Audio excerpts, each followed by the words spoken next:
Hello students and welcome back to our channel excellent learning point. तो बच्चों, आज के इस वीडियो में हम क्लास 10th का वर्कशीट नंबर 76 डिस्कस करने जा रहे हैं। ये हमारी जियोग्राफी की वर्कशीट है बच्चों, जहाँ पर आज जो हमारा टॉपिक है वो है लाइफलाइंस ऑफ नेशनल इकोनॉमी। तो यहाँ पे बच्चों देखो, long and short answer type questions हैं। तो कुछ क्वेश्चंस आपको काफ़ी छोटे भी मिलेंगे और कुछ क्वेश्चंस काफ़ी जिनके आंसर्स कुछ बड़े भी मिलेंगे आपको, ठीक है। इसके बाद हमारा एक सोर्स बेस्ड क्वेश्चन है बच्चों, जो कि 4 मार्क्स का आता है। हम ये फर्स्ट टाइम तो हम कर नहीं रहे, जो कि हमें नहीं पता होगा। तो ज़्यादा टाइम वेस्ट नहीं करते, सीधा आते हैं अपनी आंसर शीट पे, ताकि हमें सारे आंसर्स मिल पाएँ। तो बच्चों, आज के क्वेश्चंस काफ़ी सिंपल आए हैं, बहुत ज़्यादा सिंपल। अब जैसे कि लिखा हुआ है, describe the 3 advantages of mass communication. तो मास कम्युनिकेशन क्या होता है? तो मास कम्युनिकेशन के थ्रू हम क्या कर सकते हैं? We can get latest information through the mass communication. अब देखो, जो भी किसी भी चीज़ की इन्फॉर्मेशन हो वो हम मास कम्युनिकेशन के थ्रू ले सकते हैं। और मास कम्युनिकेशन के कुछ एग्जांपल्स अगर मैं बोलूँ तो वो हमारा टीवी हो गया, ठीक है। टीवी और रेडियो बच्चों, आज बाबा आदम के ज़माने में पहले रेडियो से भी लिया जाता था, बट किताब में ये एग्जाम्पल था तो इसलिए मैंने ये भी लिख दिया। और आज के टाइम पे मोबाइल, ना टीवी ना रेडियो, ज़्यादातर मोबाइल से या फिर हम न्यूज़पेपर्स वगैरह से ही ज़्यादातर न्यूज़ लेते हैं। और सारा काम हमारा, मोस्टली सारा काम मोबाइल पे ही हो जाता है, ठीक है। तो ये कुछ एग्जांपल्स हैं बेसिकली, जिसके थ्रू आप नॉलेज ले सकते हो, आप इन्फॉर्मेशन, किसी भी तरह की इन्फॉर्मेशन ले सकते हो, ठीक है। तो इस मोबाइल के थ्रू या फिर टीवी के थ्रू या फिर जो भी है मास कम्युनिकेशन के थ्रू हम क्या कर सकते हैं बच्चों? तो हम लेटेस्ट इन्फॉर्मेशन, मैं यहाँ पे हाईलाइट करते जा रहा हूँ ताकि आपको वो अपने आंसर्स आप हाईलाइट कर सको। लेटेस्ट इन्फॉर्मेशन, फिर इसके बाद एजुकेशन, ठीक है बच्चों, हम एजुकेशन मिल सकते हैं। Mass communication is very helpful in our education. और एंटरटेनमेंट। तो बच्चों, ये तीनों चीज़ें हमारी मास कम्युनिकेशन में मिलती हैं। तो मैंने जो मेन वर्ड थे, इंपॉर्टेंट वर्ड्स थे, उनको हाईलाइट कर दिया है। तो आप यहाँ पर फर्स्ट आंसर नोट डाउन कर सकते हो, ठीक है। अब देखो, हमारा सेकंड क्वेश्चन जो है, सेकंड क्वेश्चन क्या है? Describe the advantages of pipeline transport.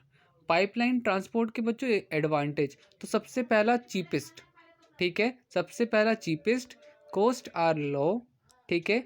और कंटिन्यूस सप्लाई इज पॉसिबल, ठीक है बच्चों। इसमें ना कंटिन्यूस सप्लाई पॉसिबल होती है without any kind of interruption from the pipeline. तो यहाँ पे कंटिन्यूस सप्लाई को, कॉस्ट आर लो और चीपेस्ट, ठीक है। फोर्थ पॉइंट क्या है? It can be laid anywhere in hills area और अंडर द सी। तो बच्चों, इस समुद्र के नीचे भी, पहाड़ों पर भी हम इसे कहीं भी बना सकते हैं। तो लेड एनीवेयर, ठीक है। ये तो आप पूरा लिखोगे, इसमें कुछ खास हमारे पास इंपॉर्टेंट हाईलाइट करने के लिए नहीं रहेगा, ये पूरा ही लाइन आपको लिखना पड़ेगा। बट बाकी जितना हो सकता था वो मैंने आपको हाईलाइट करवा दिया, कि आप इतने पॉइंट्स भी वर्ड याद रखोगे तो आप पूरा सेंटेंस फ्रेम कर सकते हो। तो ये सेकंड क्वेश्चन हमारा बन जाता है। इसके बाद बच्चों, थर्ड क्वेश्चन जो है, road transport more important than rail transport. तो बच्चों, रोड ट्रांसपोर्ट रेलवे ट्रांसपोर्ट से इतना इम्पॉर्टेंट क्यों है? तो यहाँ पे इसका हमारा आंसर क्या होगा? तो हमारा सबसे पहला, cost of construction and maintenance of road is low. तो बच्चों देखो, कॉस्ट जो होती है वो लो होती है।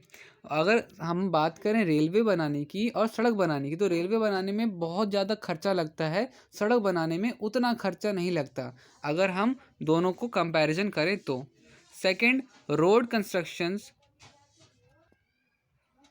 तो इसके बाद हमारा सेकंड पॉइंट जो है, road construction can also be done in inaccessible and uneven mountains area. अब यहाँ पे क्या मतलब है बच्चों? देखो, सड़कें जो होती हैं, ऊबड़ खाबड़ सड़कों पे भी हम रोड्स बना देते हैं, पहाड़ों पर भी रोड्स बन जाते हैं। बट क्या रेलवे लाइनें बन सकती है? क्या हमारे रेल चल सकती हैं ऐसे ऊबड़ खाबड़ में? नहीं चल सकती। तो यहाँ पे एक और बेनिफिट होता है सड़क का, तो इसलिए यहाँ पे इंपॉर्टेंस सड़क की बढ़ जाती है, रोड्स कंस्ट्रक्शन की बढ़ जाती है, बिकॉज हम इनएसेबल या अनइवन माउंटेन एरियाज पे भी सड़कों को बना सकते हैं, रोड कंस्ट्रक्ट कर सकते हैं। It is the most important means of transport for short distance. तो बच्चों देखो, अब रेलवे तो हमें कहीं दूर जाना होता है तभी हम इस्तेमाल करते हैं ना, बट बेसिकली अब यहाँ से अब 1 किलोमीटर दूर आपको कहीं जाना है तो उसके लिए तो आप स्टेशन पे नहीं जाओगे, पकड़ोगे नहीं, तो इसके लिए यहाँ पर शॉर्ट डिस्टेंस ट्रांसपोर्ट के लिए भी ये काफ़ी ज़्यादा इंपॉर्टेंट है। फोर्थ है, it is the most important means of transport for less people and less good. तो अगर आपके पास कम व्यक्ति हो या एक दो व्यक्ति हो और क्या कहते हैं कम सामान हो, तो आप इसके लिए रोड ट्रांसपोर्ट इस्तेमाल कर सकते हो। ठीक है, इसके बाद ये बच्चों हमारा क्वेश्चन नंबर 3 हो गया। इसके बाद तो बच्चों फोर्थ क्वेश्चन क्या है? फोर्थ क्वेश्चन है हमारा, the progress of international trade of a country indicate the economic prosperity of that country, analyse this statement. तो देखो यहाँ पर क्या होगा, यहाँ पे सबसे पहला foreign exchange is obtain from international trade, सबसे पहले तो ये हमारी बेनिफिट हो जाती है। दूसरा, international trade leads to cultural development. ठीक है बच्चों।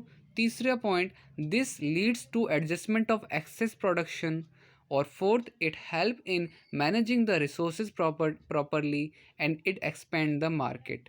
तो ये हो जाएगा हमारा फोर्थ का आंसर बच्चों। ठीक है,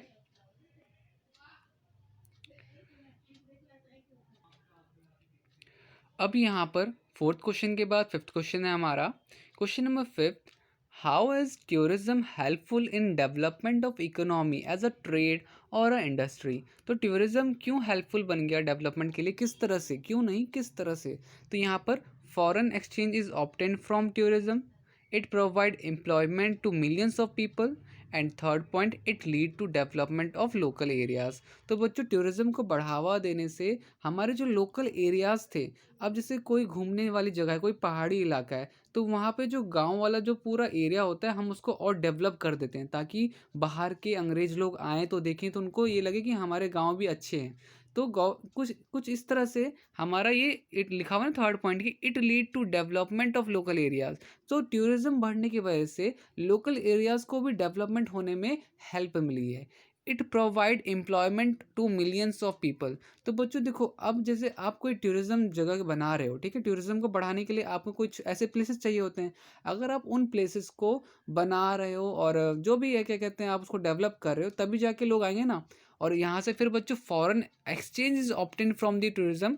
तो बाहर के लोग आते हैं तो फिर वो बाहर की करेंसीज आपस में एक्सचेंज होती हैं, जिस वजह से फॉरेन एक्सचेंज भी होता है। तो ये सारा चीज़ हमारा फिफ्थ का आंसर होगा। और फॉरेन एक्सचेंज अगर देखो, हमारे कंट्री को फ़ायदा तब होगा जब बाहर की कंट्री हमारे यहाँ से कुछ करके जाती है, कुछ मतलब कि खरीद के या फिर कुछ पैसे यहाँ पर खर्च करके जाती है, तो हमारा फ़ायदा होगा। ठीक है, अगर कोई फॉरेन कंट्री से यहाँ पे कोई सपोज़ सामान खरीदता है तो फिर इसमें हमारा फ़ायदा होता है। ठीक है, अब यहाँ पर इसकी बात सोर्स बेस्ड क्वेश्चन है हमारा। तो देखो सोर्स बेस्ड क्वेश्चन में मैं ज़्यादा नहीं, यहाँ पर हमारा सिंपल सा आप पढ़ लेना, मैं यहाँ पे आंसर बता देता हूँ। What do you understand by road density. तो the total length of road per 100 square kilometre is called road density. Second था, what is the total road density of Jammu and Kashmir. तो 12.12 किलोमीटर 100 पर स्क्वायर किलोमीटर। ठीक है, फिर उसके बाद mention the challenges face by Indian road. तो बच्चों कुछ चैलेंजेस हैं, चैलेंजेस जैसे कि according to traffic the network of load is insufficient, about half of the road are unmetalled, और road is cities are narrow, and the road bridges are old and narrow. तो बच्चों जो सड़कें हैं वो काफ़ी पतली हैं, ब्रिजेस जो बने हैं वो काफ़ी पुराने और बेकार हो रहे हैं, ख़राब हो रहे हैं। और उसके बाद जो हाफ ऑफ रोड जो होती है बच्चों वो कच्ची होती है। आधी सड़कें इंडिया में अभी तक पक्की नहीं बनी हैं, कुछ जगह पे अभी तक पक्की सड़कें नहीं बनी हैं, सारी चीज़ें कच्ची हैं। और जिस हिसाब से हमारा पॉपुलेशन है उस हिसाब से जो रोड्स के नेटवर्क हैं वो भी पूरे नहीं हैं। Third question and last question, मतलब the point, suggest some measures for improvement of road in India. सबसे पहला, अनम्यूटेल्ड roads should be covered into metalled roads, need of more development of highways, bypass road should be constructed from outside cities and towns। तो यहाँ पे बच्चों सारे के सारे question answers हमारे ख़त्म हो जाते हैं। उम्मीद करता हूँ सारी चीज़ें आपको हेल्प करी होंगी जितने भी क्वेश्चंस थे। तो वीडियो अच्छी लगी तो प्लीज़ लाइक शेयर कमेंट ज़रूर कीजिएगा।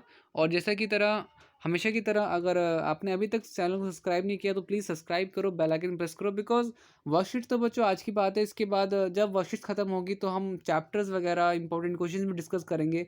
तो अगर आपने चैनल को सब्सक्राइब नहीं तो कर लेना सब्सक्राइब। ओके, मिलते हैं नेक्स्ट वीडियो में। तब तक bye bye and take care.